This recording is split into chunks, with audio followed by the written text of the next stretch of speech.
Hey, what's up guys? How's it going? It's MathDude here, and welcome back to another video. Today, I'm bringing to you the second part of the Doomsday algorithm. For those of you who weren't on the previous video, I'll leave it for you here, up here. It should be here, or if not, in the description of this video, I'll give you the link to the first part of the Doomsday algorithm. In that video, I explain the introduction for beginners of to understand the basic concepts of this algorithm. So, a brief introduction. This algorithm basically lets you guess the date, like the day of the week for any given date. In the previous video, we learned how to assign any number to each day of the week. So 1 was Monday, 2 was Tuesday, 3 was Wednesday, so on and so forth. And we learned a brief recap of the history of the discovery of this method, as well as the recursivity of our year's property. So every 400 years, our calendar repeats. And we learned a bunch of other things which will be very useful for this video. So I strongly encourage you to check out the previous video. Without further ado, let's jump into the second part of the Doomsday algorithm. So, now that we know how to assign numbers for any days of the week, and that we know our Doomsday dates, what we're gonna do is to learn to find the Doomsday for any given year. So, I'm gonna teach you that every year, as I explained in the previous video, the days of the calendar, the days of the week, shifts by 1. So if our Doomsday day in the year 2000 was a Tuesday, and in the year 2001 it will be a Wednesday. 2002, Thursday. 2003, Friday. However, 2004, since it's a leap year, it's gonna be a Sunday. So, every year, we jump 1 day. As you may notice, this is just an ordinary sum plus 1.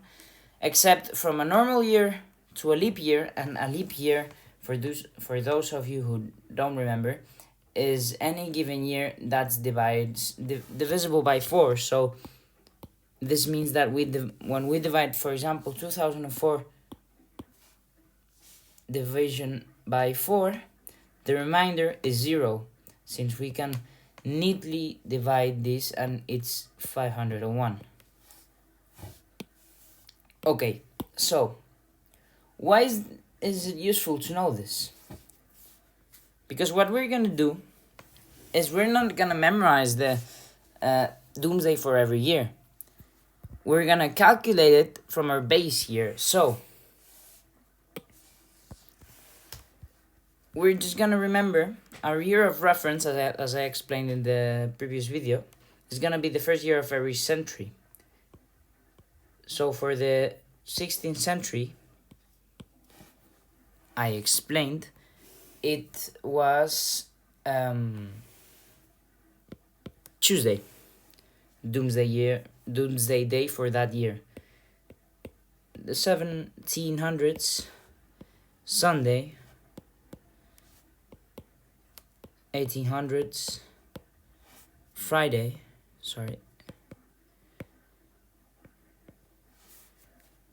1900s, Wednesday, and so on and so forth. this I already explained in more detail in the previous video. So if you have trouble with this concept, please check it out.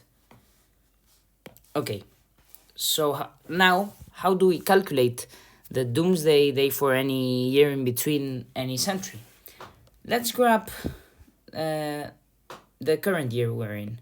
So 2026. We're gonna identify our century, so it's the 21st century.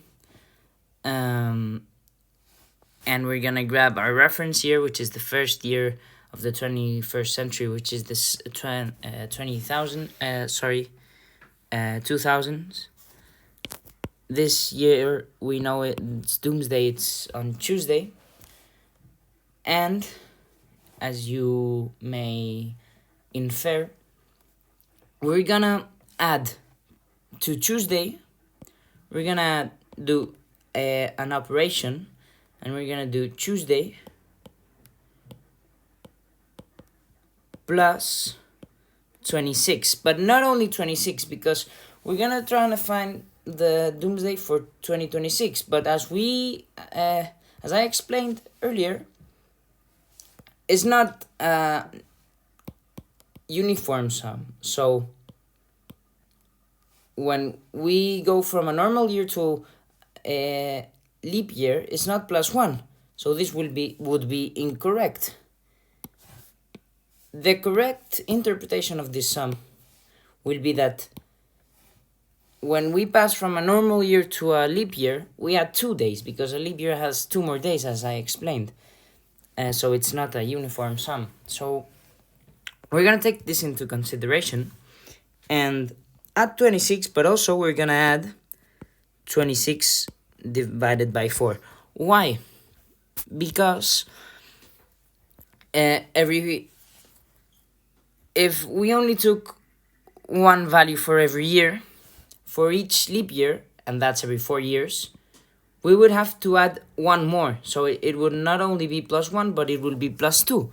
So we're gonna treat this as if it was a uniform sum, so +26, and then we take into consideration every leap year, which is every 4 years. So this would be as it follows. But this operation, I mean 26 with the number 26, is quite easy, because we're not gonna take the decimal places of this division. We're just gonna take the closest integer. So this right here would be 6. So 26 plus 6 would be Tuesday plus 32, and Tuesday, we said it was the number 2, so 2 plus 32, and it gives us 34. Now what are we gonna do with this 34? After this operation, I'm gonna erase this, give us some more space. Okay, so after this operation, we have the number 34.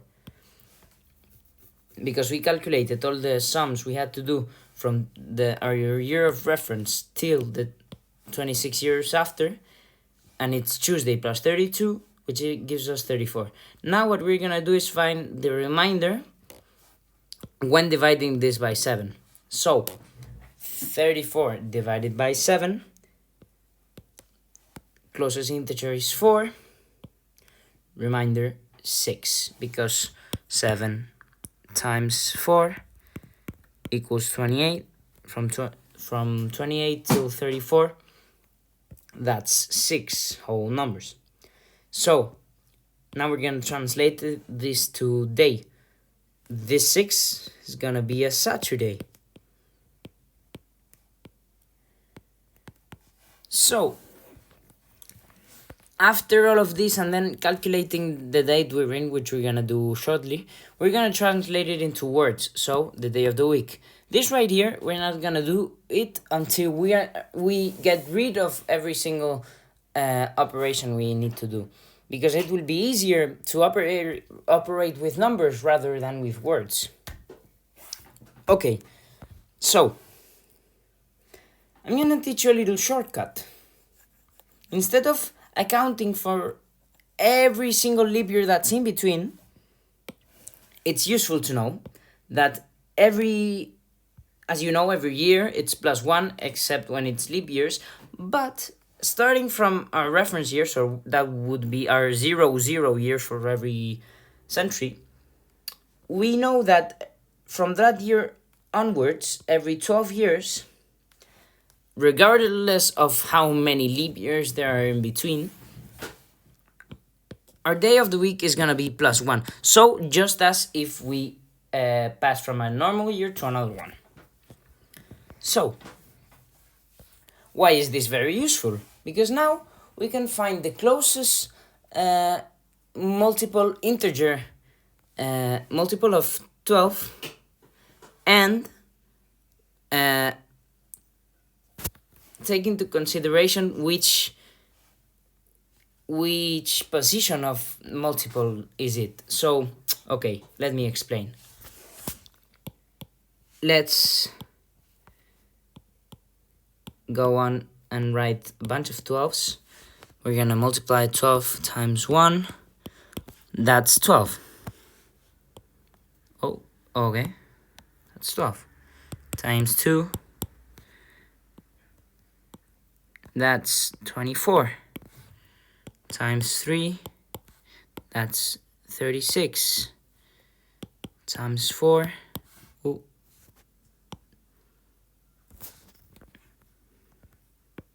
It's 48. Times 5. 60. So on and so forth.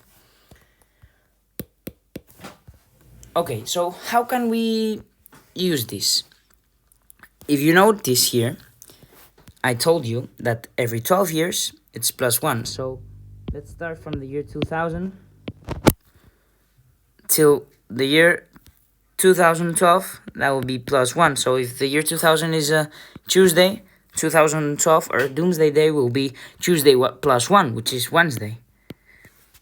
2024, that would be Tuesday +1, so Tuesday +2, which is Thursday. So we can now take 2024 as a pivot year. Why? Because if we can quickly calculate that 2024 was a Thursday, we no longer have to go from 2000 to 2026, accounting for every leap year in between. Because now we have from 2024 to 2026, which in this case, there are no leap years in between. Of course, in other cases where there are, for example, 7 years in between, since 7 divided by 4, without just taking account the integers, is 1, without taking into consideration the remainder, we would only have to account for a small amount of leap years in between when using this method. But in this case, none, because from 2024 to 2026, there are no leap years. So, we have that 2000 was a Tuesday, +1, Thursday on 2024. 2024 to 2026, that's 2 years with no leap years in between, so that would be Thursday +2, which it gives us 4 +2, which gives us 6, which is a Saturday. So that's a great shortcut to keep in mind. So yeah, that will speed up your calculations a lot. Okay, so quick recap. In this video, we learned how to calculate the Doomsday for any year. Taking our reference year, that's our 00 year for every century, and this little trick of the multiples of 12, taking into consideration +1 every multiple of 12.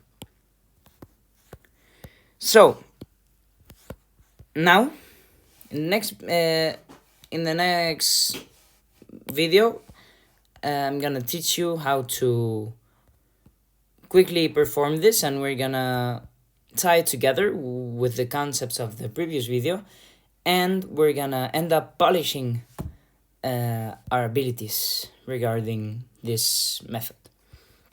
I hope you enjoyed, and yeah, that was it. If you enjoyed, please show your appreciation in the comments, and it would be great if you could leave a like and follow. So yeah, that's it. Follow along for more videos of this Doomsday series.